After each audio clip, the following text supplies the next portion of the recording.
கரூர் பிரச்சாரத்தில் இறந்த 41 பேரில் 20 பேர் குடும்பத்துக்கிட்ட தளபதி விஜய் வீடியோ கால் மூலமாக பேசியிருக்காரு.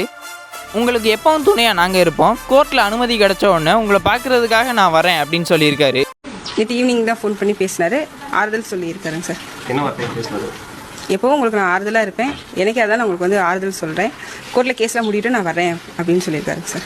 என்னைக்கு வரேங்கிறது அதை மற்ற எல்லாம் சொல்லுங்கள், கேஸ் முடிஞ்சோடனே நான் பர்மிஷன் கொடுத்ததுக்கப்புறம் வரேன் அப்படின்ட்டு இருக்காருங்க சார். என்கிட்ட அம்மா பாப்பாவை பார்த்துக்குங்க, பையனை பார்த்துக்குங்க, நாங்கள் என்றைக்கு இருந்தாலும் நேரடியாக வந்து ஆறுதல் சொல்கிறோம், பார்க்குறோம், எது இருந்தாலும் எங்களுக்கு ஃபோன் பண்ணுங்க அப்படின்னு நம்பர் கொடுத்தாங்க, பேச சொன்னாங்க.